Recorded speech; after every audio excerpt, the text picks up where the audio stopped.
When I started breaking, I absolutely never thought that it was going to be in the Olympics, and I know that's the case for pretty much all breakers, to be honest.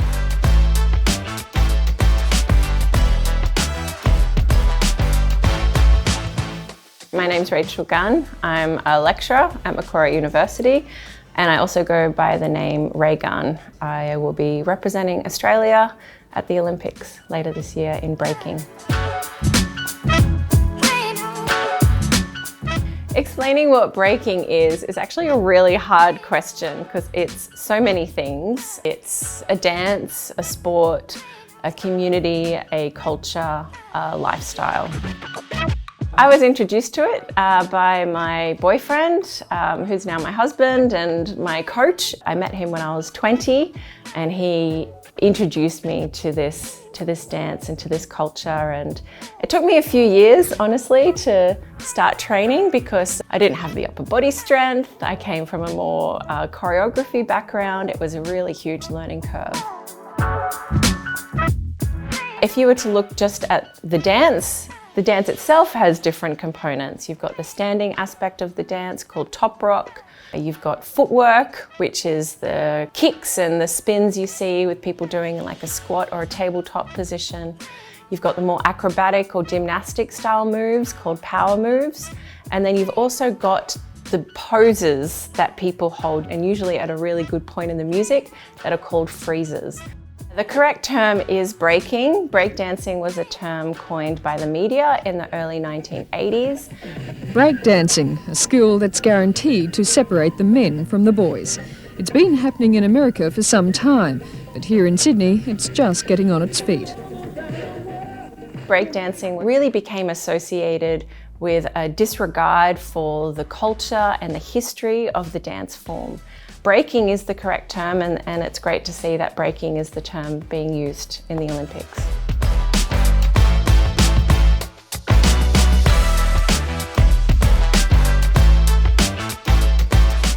Each breaking event is a battle. So you are matched up against someone, and it's whoever wins that battle.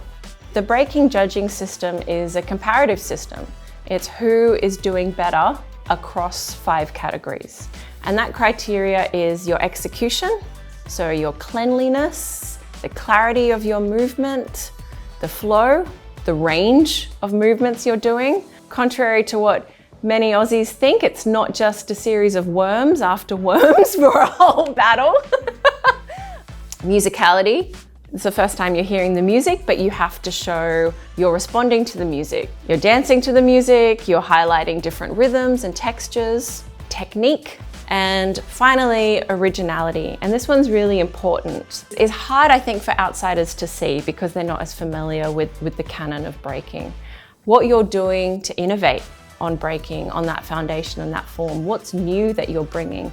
And it might be your way of moving, it might be your combos, so different ordering or different transitions, or it might be a move done in a totally new way that surprises people. And this is what I love about breaking. You've always got this surprise. And everyone's different. Everyone's strong in different things. And that's why, for example, if you see me and Jay attack, I don't think we could be more different in terms of our strengths and weaknesses. We're almost opposite. And I love that about breaking, that you've got this diversity. So what you're bringing to the dance floor is you.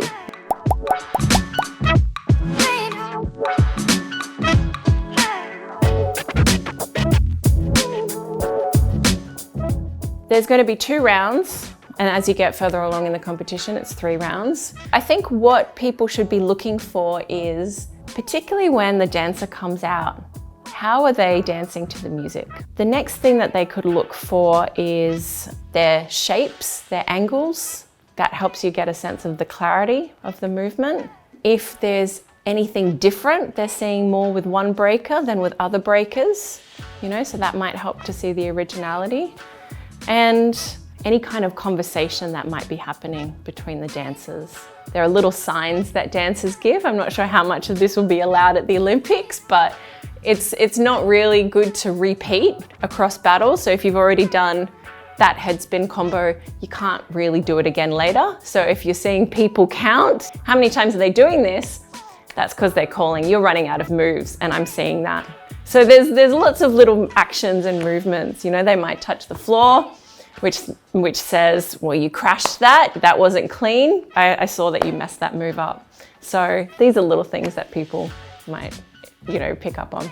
Now that we're getting closer to Paris, I'm refining more of what I've got. I'm working on specific combinations and little sections that I'll be performing in Paris. And so that means, you know, training breaking 4 or 5 times a week, as well as, of course, you know, I've got strength and conditioning at New South Wales Institute of Sport twice a week and some cardio after that as well. So it's quite a full-on program at the moment because you need to have things prepared that you can draw on, but you also need to be able to freestyle. So your body and mind needs to be so sharp and ready for what's going to happen on the day.